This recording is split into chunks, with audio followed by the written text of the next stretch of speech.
Sabrina Sahib dari perwakilan kelompok 9 mata kuliah KWNI.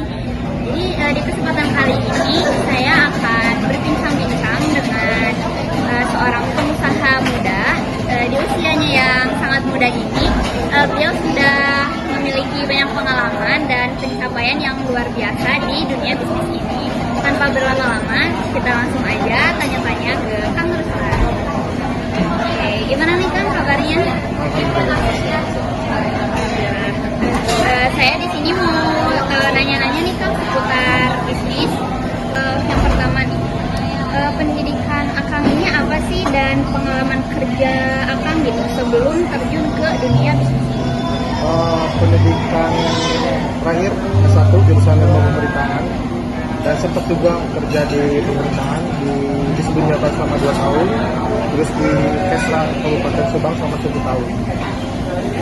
Kenapa Akang ini bisa terjun ke dunia bisnis ini gini? Padahal latar belakang Akang itu dari jurusan ilmu pemerintahan. Ya.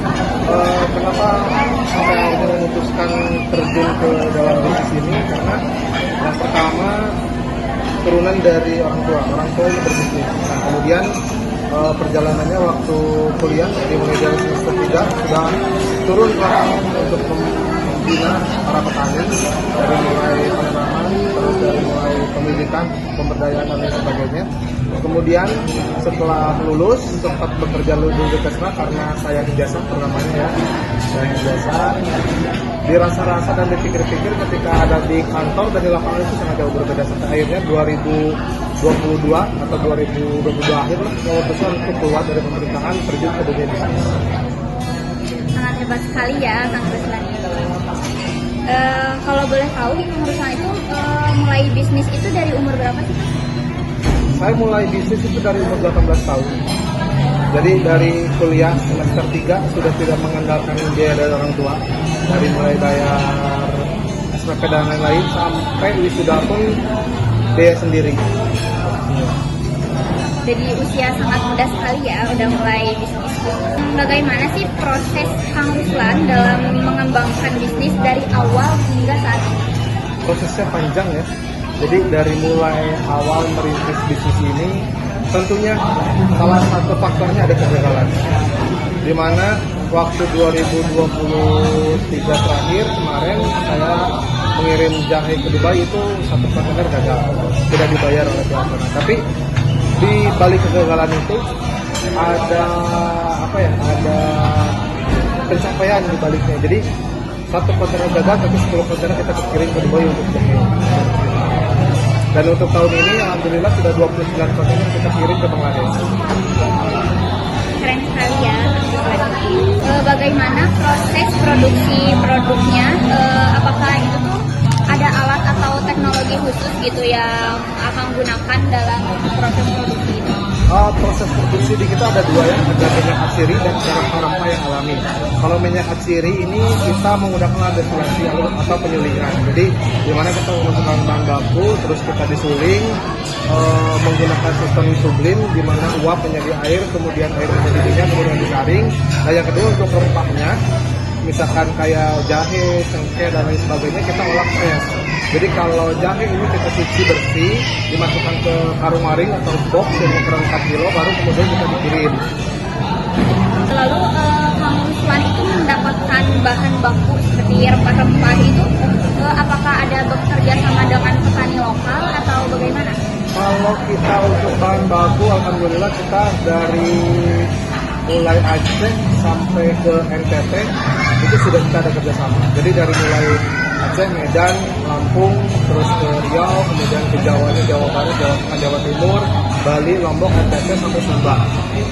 Lalu strategi pemasaran apa yang akan gunakan gitu untuk memperkenalkan produk rempah kepada pelanggan-pelanggan? Untuk strateginya sih kita hanya mempertahankan kualitas ya. Jadi di dunia ekspor ini ketika satu eksportir rusak, semuanya rusak.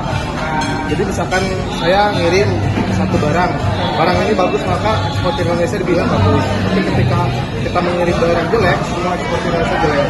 Jadi strateginya dari mulai kita untuk pendekatan supplier, kemudian kita negosiasi, setelah negosiasi kita tanda MOU, kemudian kita pengerjaan sampai di titik kualitas sebelum pengiriman kita checking ulang beberapa kali atau di QC sampai akhirnya sudah oke, baru kita kirim. Kalau tidak oke, kita tidak akan kirim karena ini menyangkut nama baik suatu bangsa ya. Ketika kita mengirim barang yang jelek, bukan hanya kita yang jelek, tapi semua Indonesia yang jelek gitu.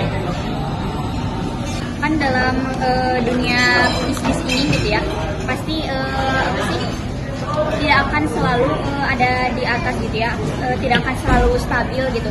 Nah, bagaimana sih Kang Ruslan ini mengatasi gitu tantangan-tantangan itu tuh gimana caranya? Di dunia bisnis ini seperti roda ya, kadang kita di atas, kemudian tiba-tiba kita berada di bawah.